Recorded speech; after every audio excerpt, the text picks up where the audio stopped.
Assalamualaikum warahmatullahi wabarakatuh. Selamat berjumpa anak-anakku.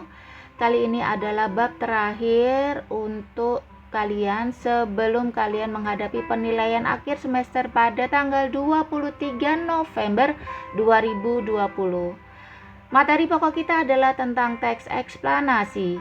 Setelah kegiatan belajar mengajar ini berakhir, kalian diharapkan dapat 1. Memahami pengertian dan ciri-ciri teks eksplanasi. 2. Merumuskan gagasan utama dalam teks eksplanasi. 3. Meringkas teks eksplanasi yang dibaca atau didengar.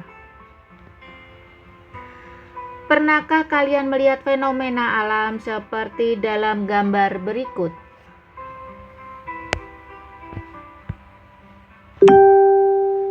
Fenomena alam dalam gambar tersebut disebut aurora. Aurora merupakan salah satu fenomena alam yang timbul akibat proses alam. Berbagai fenomena alam timbul karena proses alam maupun ulah manusia. Apakah kamu ingin tahu lebih banyak tentang aurora dan fenomena alam lainnya? Untuk mendapatkan informasi tentang berbagai fenomena alam, kamu bisa membaca teks eksplanasi.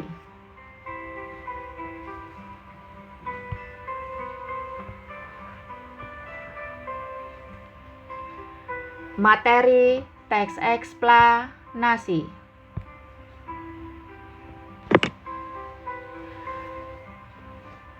Teks eksplanasi adalah teks yang berisi penjelasan-penjelasan tentang proses, mengapa, dan bagaimana dari suatu topik yang berhubungan dengan fenomena-fenomena alam maupun sosial yang terjadi di kehidupan sehari-hari.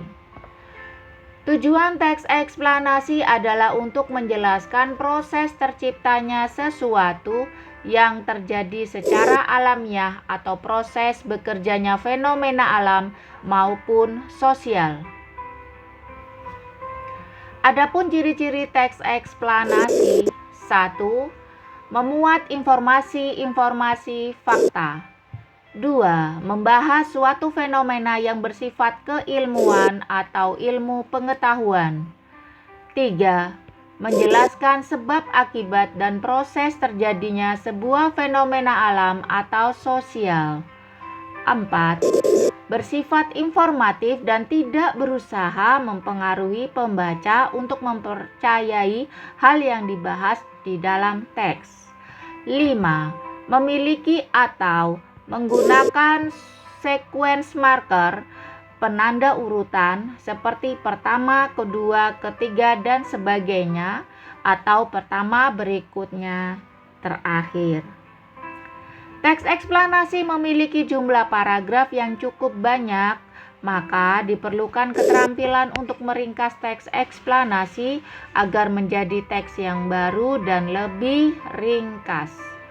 Untuk meringkas teks eksplanasi, kita perlu mengawalinya dengan memahami gagasan-gagasan pokok atau ide pokok yang terdapat pada setiap paragrafnya.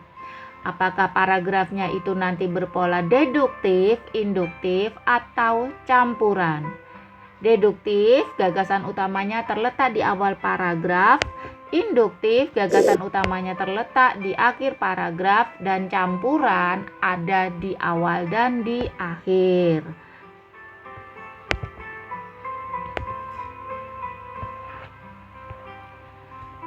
Berikutnya ada prosedur kegiatan. 1.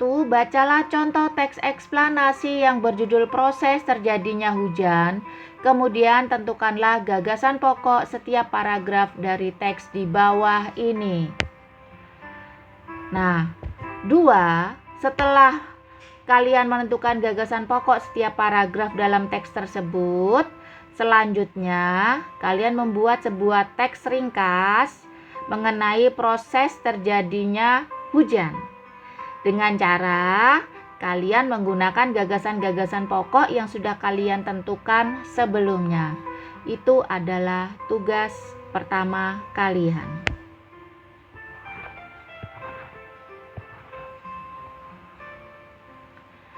Selanjutnya, untuk tujuan pembelajaran yang keempat, mengidentifikasi ragam isi teks eksplanasi.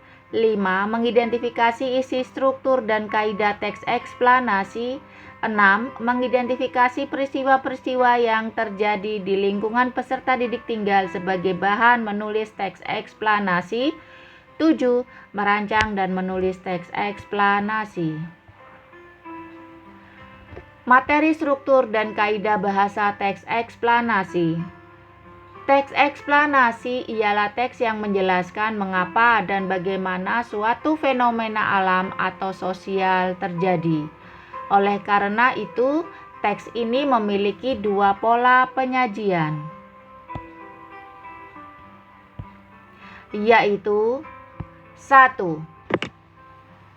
Teks eksplanasi yang memaparkan suatu fenomena dengan menjelaskan mengapa atau sebab fenomena itu terjadi disebut kausalitas. 2. Teks eksplanasi yang memaparkan suatu fenomena dengan menjelaskan bagaimana atau prosedur proses terjadinya fenomena itu terjadi disebut kronologi. Teks eksplanasi memiliki 3 struktur dalam teksnya. 1. Identifikasi fenomena, yaitu mengidentifikasi sesuatu yang diterangkan. Hal itu bisa terkait dengan fenomena alam, sosial, budaya, dan fenomena-fenomena lainnya. 2. Rangkaian kejadian memerinci proses kejadian yang sesuai dengan fenomena yang diterangkan sebagai jawaban atas pertanyaan bagaimana atau mengapa peristiwa itu terjadi. 3. Ulasan berupa komentar atau pandangan tentang dampak serta konsekuensi atas kejadian yang dipaparkan dalam teks. Selanjutnya, teks eksplanasi memiliki kaidah-kaidah yang berbeda dengan teks yang lain, yang dimaksud sebagai berikut. 1. Menggunakan konjungsi kronologis seperti kemudian, akhirnya, selanjutnya, sekarang, sebelumnya, dan sejenisnya. 2. Menggunakan konjungsi kausalitas seperti sebab, karena, akibatnya, dan sejenisnya. 3.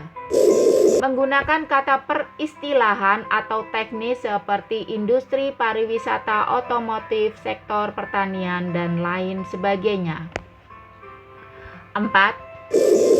Menggunakan kata benda fenomena seperti angin tornado, tata surya, gerhana matahari, kerajinan tangan, dan sebagainya. Langkah-langkah menulis teks eksplanasi. 1. Menentukan topik atau fenomena yang menarik. 2. Menyusun kerangka teks, struktur teks eksplanasi. 3. Mengumpulkan data fakta atau pendapat para ahli. 4.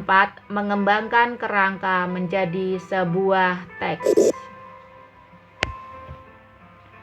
Jadi, Ibu ulang di sini. Teks eksplanasi memiliki 3 struktur ya. 1. Identifikasi fenomena. 2. Rangkaian kejadian. 3. Ulasan. Nah, itulah yang disebut dengan struktur teks eksplanasi. Demikianlah tadi materi tentang teks eksplanasi. Silakan kalian kerjakan tugas pada materi yang tentang proses terjadinya hujan di kertas folio bergaris, lalu kalian kirim ke Google Classroom. Cukup kalian kerjakan nomor 1 dan nomor 2. Terima kasih atas perhatiannya. Wabillahi taufik wal hidayah. Assalamualaikum warahmatullahi wabarakatuh.